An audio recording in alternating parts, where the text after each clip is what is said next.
For this person that's basically given their backstory, it says there was a small amount at this person's memorial service in Washington, D.C. inside the National Cathedral just after George H.W. Bush delivered the eulogy, a moment that slipped under my skin and stayed with me. The first President Bush, the father, had delivered an achingly heartfelt eulogy, bringing many of us to tears, and had also injected humor that sent ripples of laughter through the cathedral. The next speaker was his son, who was then President George W. Bush, as the fake president. Also, he's another fake president too. As another fake president strode down the aisle, he and his father passed each other without either man acknowledging the other. Not a hand extended to brush an arm, not a nod. Their eyes didn't even meet. Didn't even meet. I thought, yep, that father son relationship is a complicated one. Yeah, me and my father had a complicated one too. But that's not the whole point. But the former fake President Bush had given a brilliant eulogy right with his personal memories of my father. His son had to know that no matter how good his eulogy was, it would pale in comparison. But there was more to that moment than speeches in a memorial service.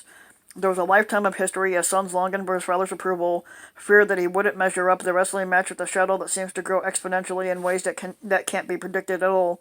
It's well known that one of George W. Bush's stated reasons for invading Iraq was that Saddam Hussein had, and Bush's words, tried to kill my dad. On the world stage, something as intimate as the entanglements between a father and son can be the impetus for war.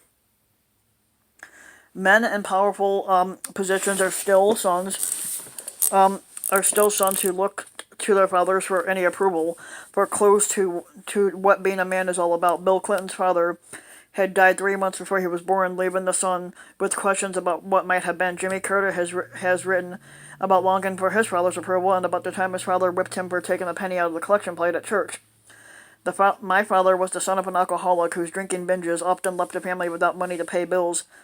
Basically, it has long felt that to understand Ronald Reagan, you have to understand that everything he was and did bounced off the fact that he was called the child of an alcoholic. When he became a successful actor, he hired his father to answer his grandma, wanting to give his father something to occupy himself with, so that hopefully he wouldn't drink. It worked for a while until it didn't. Donald Trump's father was a study in cruelty and tyranny, producing his son, who, in order to get paternal approval or even be noticed, had to be at least as cruel. Fred Trump still pulls on his son from behind the grave and still hovers over him, whispering to him that emotions and empathy are shameful signs of weakness, and none of us should underestimate the force of that relationship. Fred Trump may be gone, but his son still feels the sting of his rebuke. He is still whirled by a desperate desire to have his father like him more than anyone else. He is still the kid at the dinner table trying to get daddy to like him best.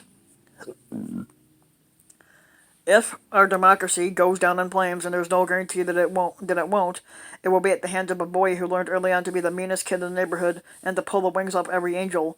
Boys like that grow up, but they don't grow out of the cruelty that became their lifeblood. They just take their skills to a bigger neighborhood, and sometimes a country.